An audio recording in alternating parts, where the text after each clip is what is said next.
क्रोध से भ्रम पैदा होता है, भ्रम से बुद्धि व्यग्र होती है। जब बुद्धि व्यग्र होती है तब तर्क नष्ट हो जाता है, जब तर्क नष्ट होता है तब व्यक्ति का पतन हो जाता है। किसी दूसरे के जीवन के साथ पूर्ण रूप से जीने से अच्छा है कि हम अपने स्वयं के भाग्य के अनुसार अपूर्ण जिए। वह जो इस ज्ञान में विश्वास नहीं रखते, मुझे प्राप्त किए बिना जन्म और मृत्यु के चक्र का अनुगम करते हैं। मन की गतिविधियों, होश, श्वास और भावनाओं के माध्यम से भगवान की शक्ति सदा तुम्हारे साथ है और लगातार तुम्हें बस एक साधन की तरह प्रयोग करके सभी कार्य कर रही है। जो मन को नियंत्रित नहीं करते उनके लिए वह शत्रु के समान कार्य करता है। एक उपहार तभी अच्छी और पवित्र लगता है जब वह दिल से किसी सही व्यक्ति को सही समय और सही जगह पर दिया जाए और जब उपहार देने वाला व्यक्ति दिल उस उपहार के बदले कुछ पाने का उम्मीद ना रखता हो। ऐसा कोई नहीं जिसने भी इस संसार में अच्छा कर्म किया हो और उसका बुरा अंत हुआ हो, चाहे इस काल में हो या आने वाला काल में। मन अशांत है और उसे नियंत्रित करना कठिन है, लेकिन अभ्यास से इसे वश में किया जा सकता है। निर्माण केवल पहले से मौजूद चीजों का प्रक्षेपण है।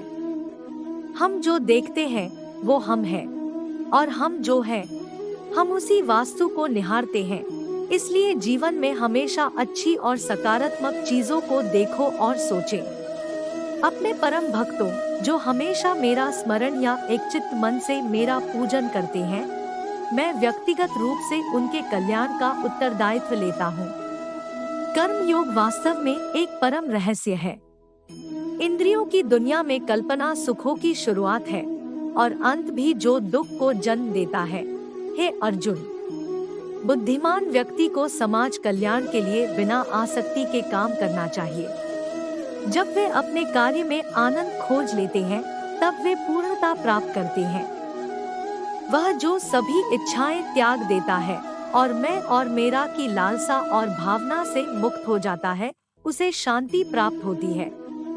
मेरे लिए ना कोई घृणित है ना प्रिय, किंतु जो व्यक्ति भक्ति के साथ मेरी पूजा करते हैं वो मेरे साथ है और मैं भी उनके साथ हूँ। बुरे कर्म करने वाले सबसे नीच व्यक्ति जो राक्षसी प्रवृत्तियों से जुड़े हुए हैं और जिनकी बुद्धि माया ने हर ली है, वो मेरी पूजा या मुझे पाने का प्रयास नहीं करते।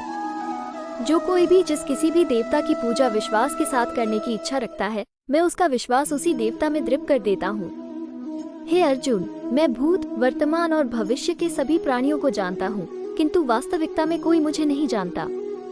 स्वर्ग प्राप्त करने और वहाँ कई वर्षों तक वास करने के पश्चात एक असफल योगी का पुनः एक पवित्र और समृद्ध कुटुंब में जन्म होता है।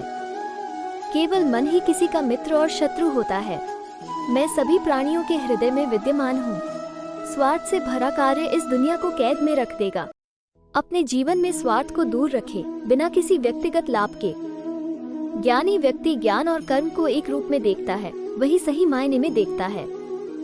सदैव संदेह करने वाले व्यक्ति के लिए प्रसन्नता ना इस लोक में है ना ही कहीं और।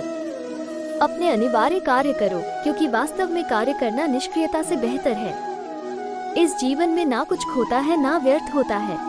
अप्राकृतिक कर्म बहुत तनाव पैदा करता है। मैं उन्हें ज्ञान देता हूँ जो सदा मुझसे जुड़े रहते हैं और जो मुझसे प्रेम करते हैं। मेरी कृपा से कोई सभी कर्तव्यों का निर्वाह करते हुए भी बस मेरी शरण में आकर अनंत अविनाशी निवास को प्राप्त करता है। बुद्धिमान व्यक्ति कामुक सुख में आनंद नहीं लेता। वो जो वास्तविकता में मेरे उत्कृष्ट जन्म और गतिविधियों को समझता है, वो शरीर त्यागने के बाद पुनः जन्म नहीं लेता और मेरे धाम को प्राप्त होता है। कर्म उसे नहीं बांधता जिसने काम का त्याग कर दिया है। मैं समय हूँ, सबका नाशक। मैं आया हूँ दुनिया को उपभोग करने के लिए।